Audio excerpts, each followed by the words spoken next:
So when I ordered the Onefinity, at the same time, I also got a Prusa 3D printer. I got the 3D printer for a few reasons. One, I've always wanted one. I mean, let's face it, they're really cool. You can do some neat stuff with it. Now, little did I know how deep I was gonna go down the rabbit hole of 3D printing. Initially, my idea was I would like to custom make a dust collection system. So obviously the CNC is capable of throwing a lot of dust all over this shop, and I don't want that. Part of what I'm doing here is to try to organize this shop to make it as nice as I possibly can so that I want to come in here. When the shop is a disaster, I don't want to even set foot in this room. I like things to be neat and organized. It makes me feel more creative and it makes me want to actually come in here. I'm gonna make this machine have its own dedicated dust collection system. Even though I have a dust collector, I have this Laguna right here. It sits on the opposite side of the room from the Onefinity, and I don't want to run hoses all the way across the room. Ideally, I would like to be able to run the Onefinity and run the table saw at the same time. The Laguna is just not powerful enough to be useful on two machines at once. Now, typically,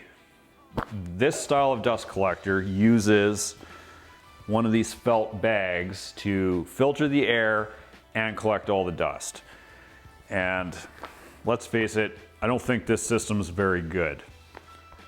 So we're not gonna use it. Instead of the bag, I got this Juanita Cyclone with a dust bin. For a filter, that's where the 3D printer comes in. I designed an entire 3D printed system, which allows me to use these standard shop vac HEPA filters that you can buy at any big box store. This allows me to stack 4 of them end on end, and this will filter the air for the machine. And the way it works, this flange on the top perfectly fits one of these PVC elbows. Now, you're saying, Preston, you made an entire 3D printed kit for this. How come you didn't print the elbow? Well, the truth is I have a whole bunch of these laying around from my last shop when I set up the dust collection in there. Might as well just reuse it since I have it. These are easily accessible, they're cheap, and you can find them anywhere that sells this PVC stuff.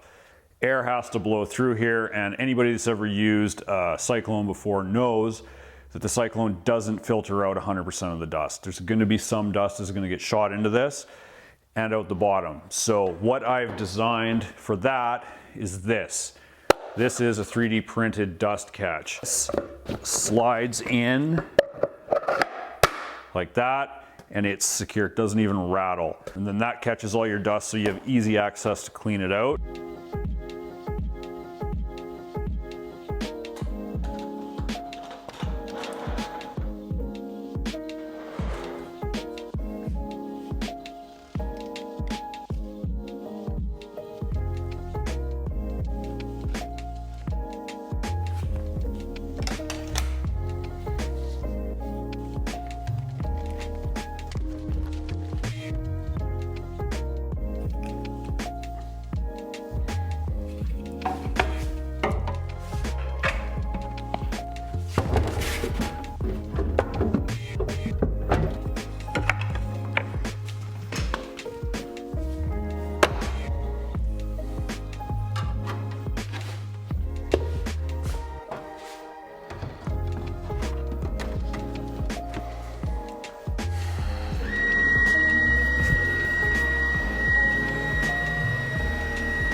Okay, so this is the system. Now, I'm sure at least some of you are wondering, does this even work? Like, is it actually better than the stock bag that the dust collector comes with? Truth is, I don't really know. So we're gonna run a test. What I have here is an anemometer. This is gonna test airflow at the cutter head. And the way we're gonna run this test is first we're gonna conduct a baseline, and the baseline is going to be this system with the fine dust bin removed. And with this removed, what we're gonna have is no resistance beyond the tubing and everything, but no resistance coming out of the end of the filters. We're gonna call that maximum efficiency. From there, we're gonna see what is closest to maximum efficiency by the numbers. the stock bag or the filter system. Then at the end, I'm gonna add a filter to this because I'm personally curious what the optimum number of filters is for a system like this to get as close to maximum efficiency as we could possibly get. This is the baseline test.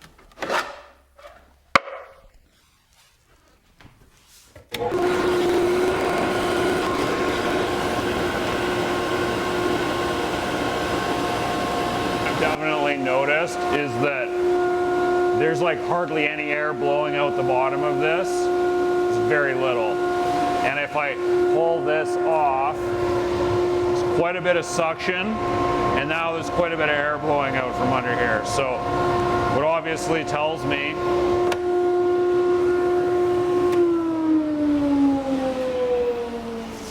is that the resistance is right here at the cutter head. That's where pretty much all of the resistance is happening, because we've got a 4-inch tube reducing down to less than 2.5 inches. There's not much I can do about that. There's now 4 filters with the fine dustbin in place.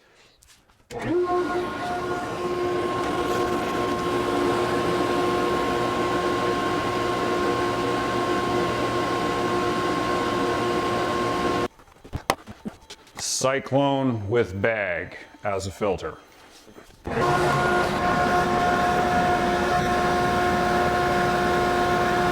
This is 5 filters.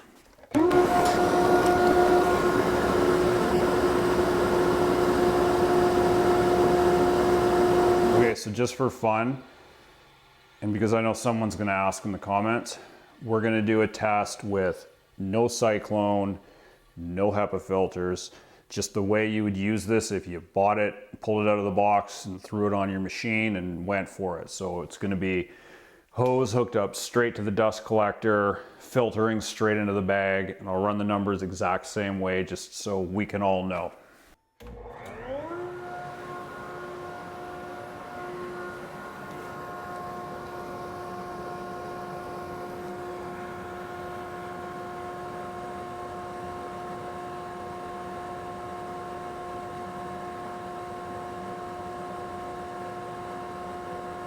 That was really interesting. I'll post the numbers right here so you can examine them and see what you can get out of it.